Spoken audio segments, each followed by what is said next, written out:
নমস্কার বন্ধুরা, সবাইকে শুভ নববর্ষের প্রীতি ও শুভেচ্ছা জানিয়ে আজকে ব্লগটি স্টার্ট করলাম।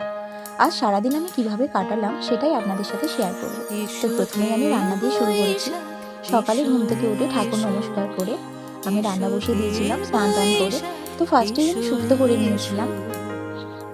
শুক্তোর পরে আমি করেছিলাম কাতলা মাছের ঝাল, আর তারপর ছিল মাটনটা রেডি করা আমার ফটো নেই, আমি এটা কষাতে কষাতেই তুলেছিলাম ভিডিওটা। তো যাই হোক, তারপর ছিল খোসা সমেত আমের চাটনি। খোসা সমেত আমের চাটনি খেতে বেশ লাগে আমার। আর শেষে পাঁপড় ছিল। তারপরে আমি আমাদের বাঙালিদের যে রীতি নিম হলুদ বাটা, সেটা আমরা সবাই মেখেছিলাম, এটা কিন্তু বেশ লাগে।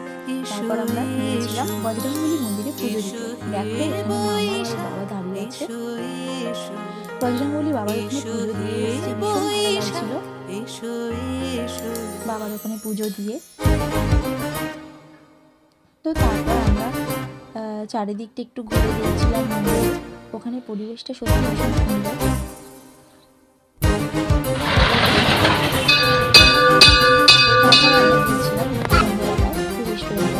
তো সেখানে আমি আমার নন্দায় আর আমার নন্দা মেয়ে, তারপরে আমার মেয়ে সবাই মিলে গিয়েছিলাম অতি প্রাচীন একটা গোষ্ঠীর মেলা হয় সেখানে। তো এখানে গেলেই মন জুড়ে যায়। রাধাকৃষ্ণ অনেক আসে,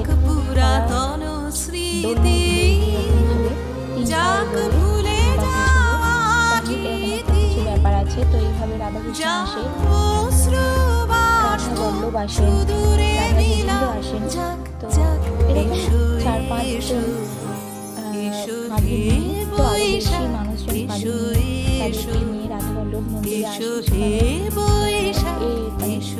গোষ্ঠকে কেন্দ্র করে একটা মেলা হয়, প্রচুর মানুষের ভিড় হয় সেখানে, প্রচুর মানুষ, এতই ভিড় হয়েছিল আমরা ঠিকঠাক মেলা ঘুরতেই পারিনি। মামাকে শেষের বাবা কাঁধে করে নিয়ে যাচ্ছে। তো যাই হোক, বাজি ফাটানো হচ্ছিল, আমাদেরকে ভীষণ মজা পাচ্ছি। তারপর আমরা গোষ্ঠীর মেলা দেখে বাড়িতে গিয়েছিলাম। এতই ক্লান্ত হয়েছিলাম যে রাতে ডিনারে ফটোটা আর আমার নেওয়া হয়নি। তো এইভাবে আমার নববর্ষের দিনটা কেমন কাটলো আর ভিডিওটা ভালো লাগলে অবশ্যই